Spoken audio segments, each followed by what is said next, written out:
Good morning. This is Akashvani. I'm Saira Mushtaba with World News.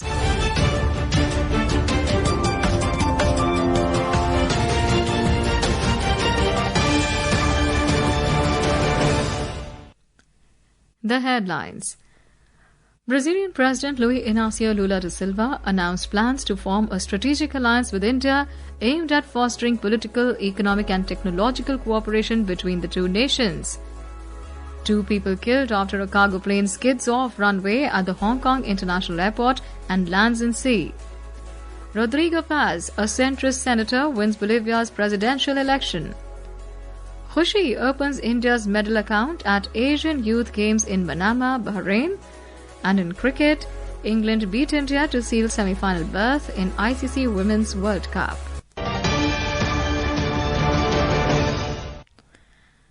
And now the news in detail. Brazilian President Luiz Inácio Lula da Silva has announced plans to form a strategic alliance with India aimed at fostering political, economic and technological cooperation between the two nations.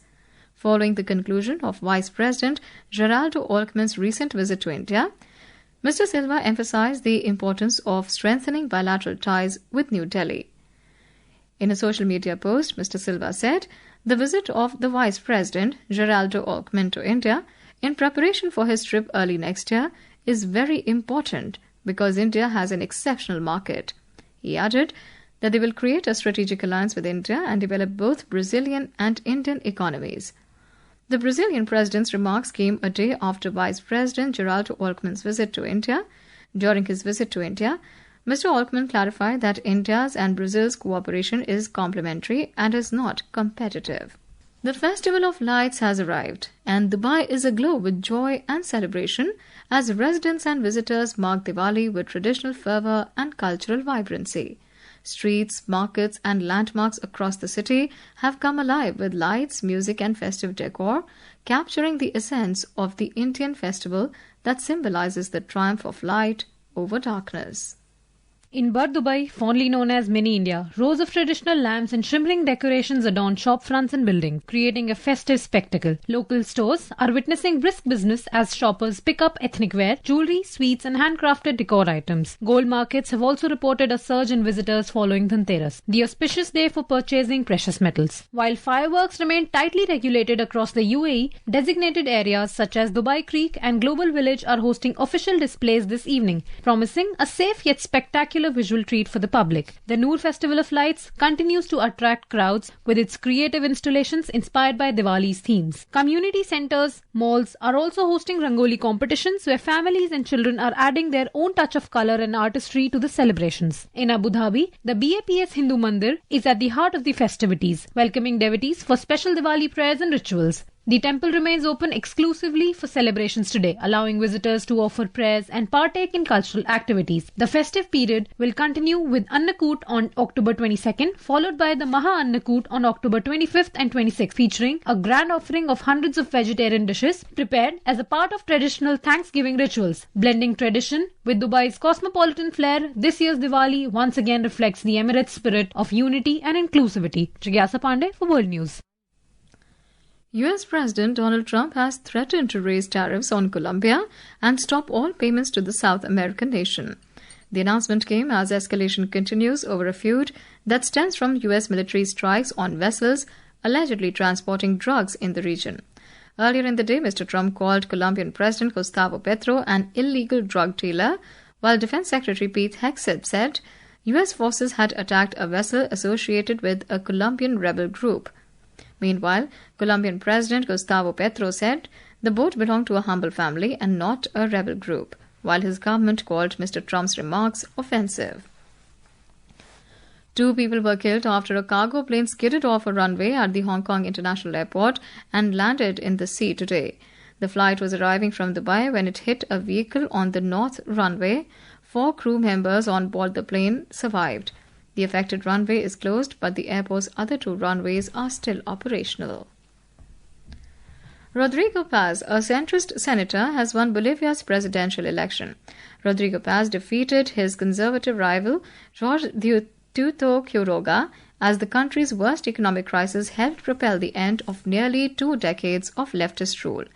Paz won 54.5% of the votes, beating Quiroga's 45.5%, according to early results from Bolivia's electoral tribunal. Paz's party does not hold a majority in the country's legislature, which will force him to forge alliances to govern effectively. The new president takes office on 8th of November. The 58-year-old senator's win marks a historic shift for the South American country, governed almost continuously since 2006 by Bolivia's Movement to Socialism, or MAS, which once enjoyed overwhelming support from the country's indigenous majority. This is Akashvani giving you the world news. For quick news updates round the clock, follow us on our X handle at AI News Alerts. And for details of these stories and more, log on to our website www.newsonair.gov.in and download the News on AR app. Welcome back to World News. Israel Defense Forces IDF has announced that it has renewed enforcement of the ceasefire agreement following a series of airstrikes in Gaza. In a social media post, the IDF said it will continue to uphold the ceasefire agreement and will respond firmly to any violation of it. Earlier, the IDF reported that it had carried out airstrikes targeting dozens of Hamas-linked sites across Gaza. These included weapons storage facilities, firing positions, terrorist cells, and approximately 6 kilometers of underground tunnels allegedly used for planning attacks against Israel. The IDF said over 120 munitions were used in the operation. The strikes by the IDF follow an escalation by Hamas in the Rafah area of southern Gaza, where defense forces claimed that an anti-tank missile and gunfire were directed at IDF troops operating to dismantle the terror infrastructure in accordance with the ceasefire terms. And now news from the world of sports. At the 2025 Asian Youth Games, India's 15-year-old Khushi opened the medal tally for the country in Bahrain, winning a bronze medal in Courage yesterday. Competing in the girls' 70 kg weight class in a draw of 6, she got a bye in the quarterfinals and lost to Uzbekistan in the semi-finals. Courage is a traditional form of upright jacket wrestling and is one of the world's oldest martial arts. In women's cricket, England defeated India by 4 runs in the ICC ODI World Cup in Indore last night. Chasing a target of 289 runs set by England, India managed to score only 284 for 6 in 50 overs. Heather Knight was adjudged the player of the match. The win assured an unbeaten England of a semi-final spot, joining Australia and South Africa. On the other hand, India must now win both their remaining games against New Zealand and Bangladesh to guarantee a semi-final berth in the World Cup. Today, Sri Lanka will face Bangladesh in Navi Mumbai at 3 p.m. Indian Standard Time.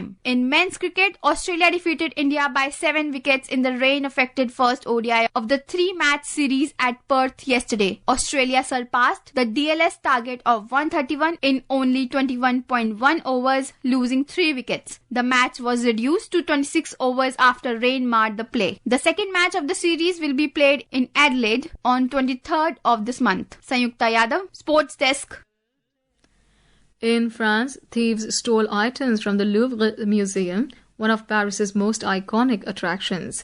Thieves in balaclavas broke into the museum yesterday, using a crane to smash an upstairs window, then stealing priceless objects from an area that houses the French crown jewels before escaping on motorbikes. The robbery took between 6 to 7 minutes and was carried out by 4 people.